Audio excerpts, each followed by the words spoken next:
Bienvenidos a nuestro mensaje de los días viernes. Te recuerdo nuevamente, todos los viernes, 7:30 de la noche, hora de Brasil, nosotros estamos colocando un mensaje en español en el canal de YouTube de la Iglesia ABA de Florianópolis. Amén.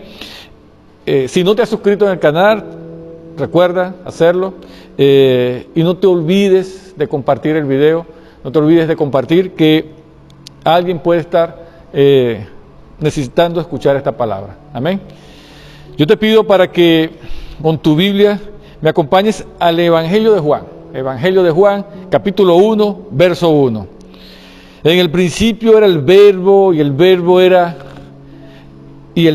con Dios, y el Verbo era Dios. Amén. En el principio era el Verbo, y el Verbo era con Dios, y el Verbo era Dios. Te decía, necesitamos conocer a Cristo, necesitamos profundizar en las Escrituras y necesitamos pedirle al Espíritu Santo que nos revele a nuestro Señor Jesús. Aquí el apóstol Pablo, en la introducción de su Evangelio, él ya intenta presentarnos a nuestro Señor Jesús en toda la dimensión de lo que nuestro Señor Jesús representa. Y cuando yo digo intento, porque las palabras mismas a su vez tienen limitaciones, pero el apóstol Pablo no desperdicia la oportunidad para colocar al Señor Jesús en su dimensión.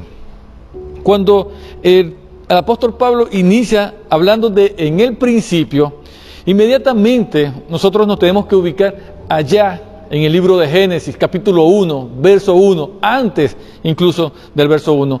La Génesis comienza, dice, en el principio creó Dios los cielos y la tierra. Y el apóstol Juan nos está llevando justamente a ese momento, en el principio, en el momento justo antes de la creación. Y él dice, en ese principio, ahí en ese momento, era el Verbo. Más adelante nosotros vamos a ver que Él nos dice abiertamente quién es el Verbo. El Verbo es nuestro Señor Jesús.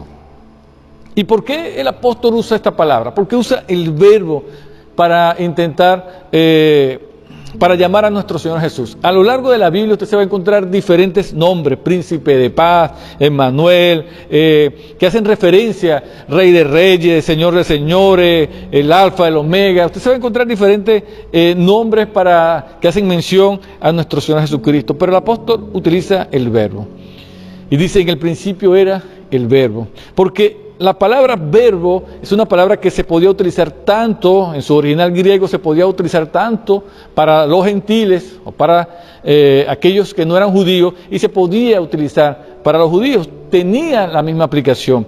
La palabra verbo, los griegos lo entendían como una fuerza desconocida que estaba detrás de toda la creación, una fuerza invisible, que no solamente era quien había producido toda la creación, sino que era quien sostenía la creación.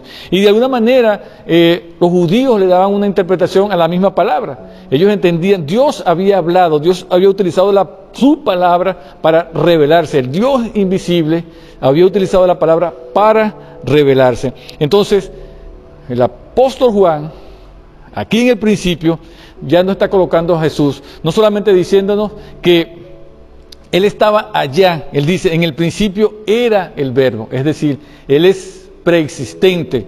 Él no es un ser creado como en algunas sectas o en algunas denominaciones se pretende. No, Él estaba allá en el principio de la creación. Él estaba con Dios, y dice la Escritura que Él era Dios. Por lo tanto, Él no es un ser creado. Nuestro Señor Jesús es preexistente, nuestro Señor Jesús es coexistente con Dios, y nuestro Señor es autoexistente.